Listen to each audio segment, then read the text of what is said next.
let's go quickly to Adam in California. Adam, go ahead. Hey, how you doing? Doing good.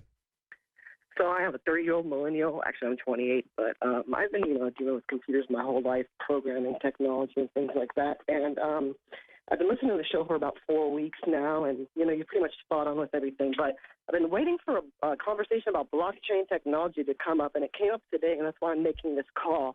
I know that there were conversations about the banks potentially using this against us, or as far as centralizing a digital form of cash, but I don't think that can be done. And I'd like to provide an example. For example, we could use blockchain technology for presidential elections for casting a vote. Every transaction that's casted, we can create a blockchain that keeps tallies of a vote. The blockchain is managed by a network of nodes that all have their own copy of the database. Well, I understand that, and I agree with you about the blockchain, and I've heard people talking about that in order to keep the elections honest. But just like you could have the elections themselves be honest, and then the people who tabulate the votes could rig it, what we're talking about is not the blockchain per se, but they're taking that blockchain technology, if I understand this correctly, they're taking that blockchain technology out of Bitcoin and putting it into something else. This is a company called Chain, and they're working with the major banking companies, and those banking companies are not going to protect your anonymity. Okay, that could be the mechanism by which they do the cash exchanges, so they could verify that it is going to be a legitimate exchange using blockchain technology. But this Chain company, if I understand correctly, they're going to use this as their way of moving money digitally so that they can make anonymous cash criminal. And I think once they do that, they're going to move against anonymous things like Bitcoin as well. Stay with us. We're going to take a break, and we'll be right back.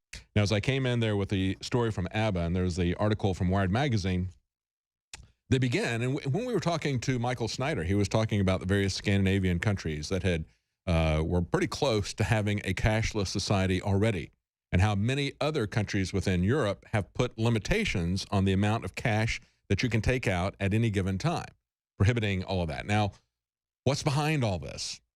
Well, a good example shows where they are already in Sweden is on April 22nd, 2013, a bank robber goes into a bank. This is the way they began their story, and says, I want some cash. They said they calmly explained to him that they couldn't do it because that bank had absolutely no cash on the premises. And he said, well, where else can I go? And I guess the answer is to another country, because they're pushing pretty heavily towards a cashless society in Sweden. And it's become the campaign of one man.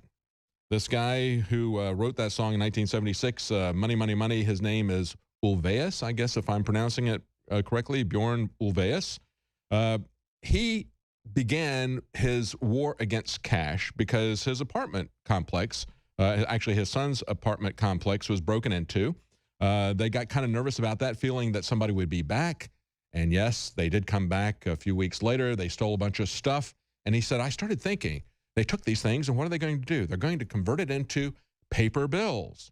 What if there wasn't any paper money? So he began a crusade to get rid of cash because, cash is criminal. Well, no, not completely. Okay, you can do it in other ways. Remember the interview we just had with the whistleblower from HSBC? It can actually facilitate things, criminal activities, if you have a cashless society. It facilitates things for the big criminals. And of course, it takes away your anonymity. And when we come back, I'm going to tell you why that's important. We'll be right back. Welcome back to the fourth hour of the Alex Jones Show. I'm David Knight, your host, and we're going to continue to take your calls. I just wanted to finish up on this article about the cashless society. We saw this on Wired Magazine, came out yesterday, and we were talking about the former band member of ABBA, who is in Sweden, of course. His argument after his apartment was robbed was very simple, they say. The criminal economy depends on the anonymous, untraceable nature of cash. Well, yes, that helps it, and they're going to find this is kind of like the idea that you're going to stop violent crime by banning guns, okay?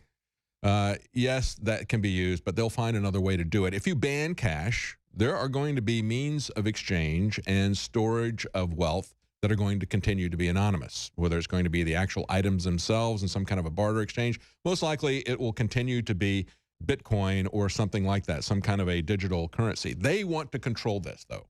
Now you see with these bankers meeting in April, in a secret meeting talking about how they're going to use the product of this company called Chain, use a BitChain technology to create a digital cash society.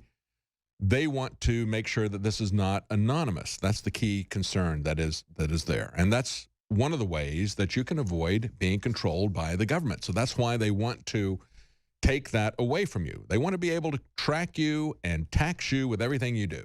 And that means digital cash. That means driverless cars. That means a real information highway where they mandate boxes, and they're going to propose this later this year. This year, they're going to start mandating, they're going to come out with proposals to mandate vehicle-to-vehicle communication and vehicle-to-infrastructure communication. So your car is going to be talking to the highway. It's going to be talking to the stoplights. It's going to be talking to the government about how you drive.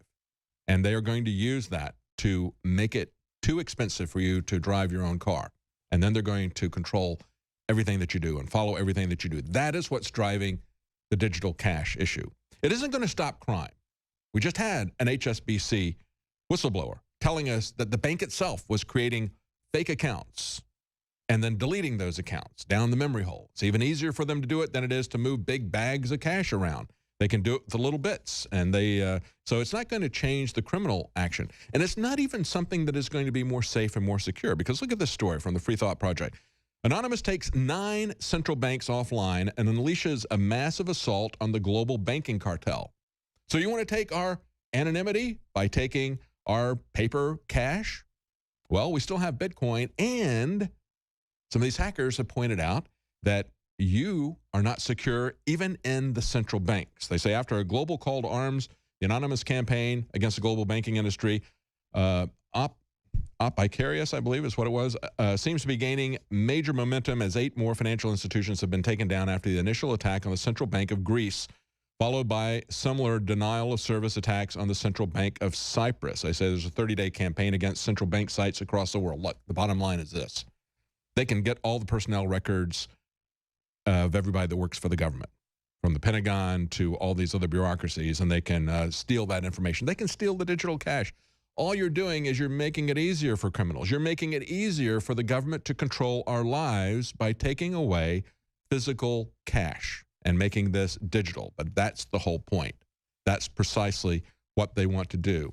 Let's go back to our callers. Eddie in Arizona. Eddie, go ahead. Got about a minute before we got to go to break.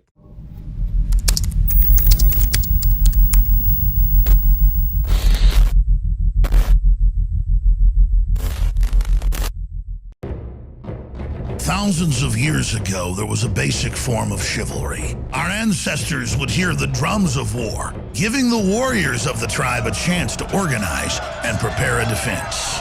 60 years ago, when foreign air forces were approaching filled with bombs, they had drums of their own, air raid sirens. But in the 21st century, there are silent weapons for quiet war. Pathogens added to the food and water and to the lining of plastics that destroy our vitality, turn off our hormones, and accelerate our journey towards death. I personally counter this onslaught with Anthroplex. Anthroplex is designed with known organic concentrated herbs to create the basic foundation to normal metabolic activity inside the human body. Discover why Anthroplex is turning so many heads today. It's time for us to take our bodies back into our own hands, and it starts at InfoWarsLife.com with Anthroplex.